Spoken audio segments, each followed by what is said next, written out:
I'm Fazil Malik. I was born in Pakistan. I was one of the 6 children of my parents. My father passed away when I was not even a year old.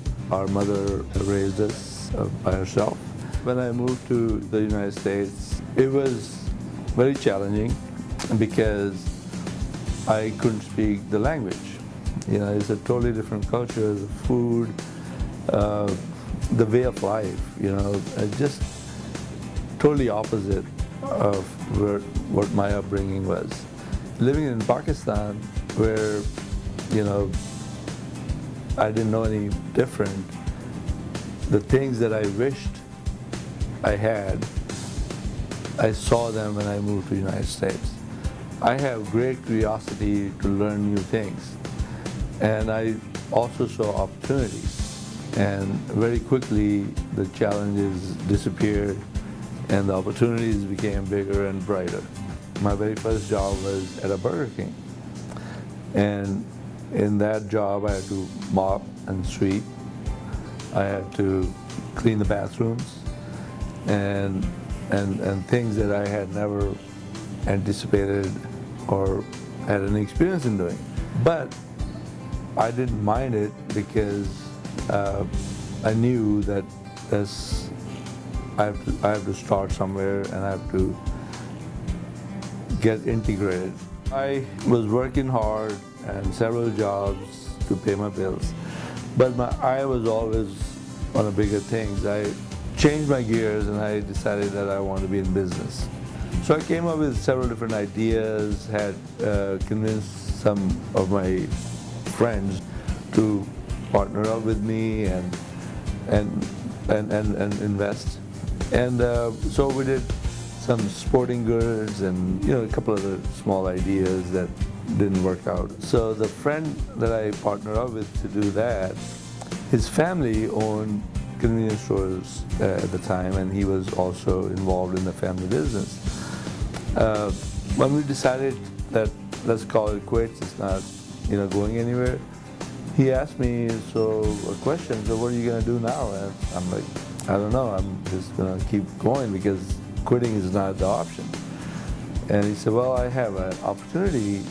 I'm buying this gas station that I want you to manage for me.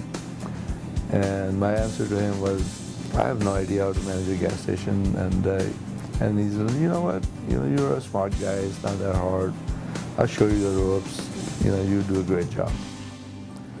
And I started changing things, I started cleaning the place up and started doing things that I thought I needed to do, and I took ownership of that place. And I ran it like it was my own.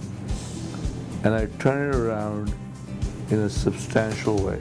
When I accepted that job and that paycheck, I owe it to my employer to own it, and nothing less than that.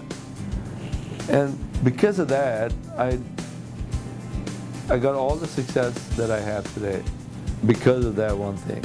I remember, working multiple jobs to make ends meet. There's nothing wrong with being in those shoes.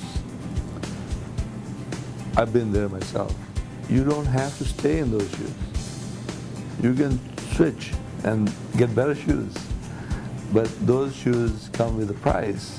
And the price actually is very rewarding.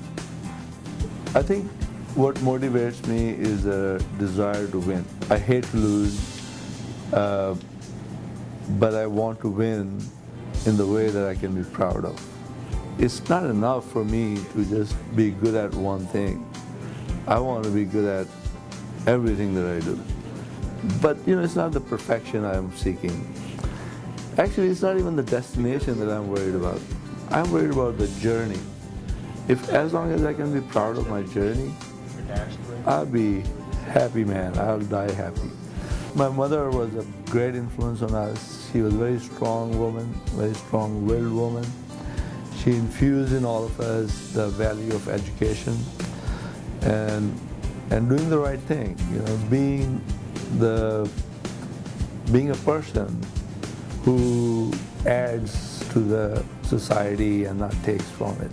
I still find her legacy and her life inspiring for myself. So to me, the organization is like a mother, and all of us are children. So if the mother is doing well, is going to look after the children and make them as healthy and happy as possible.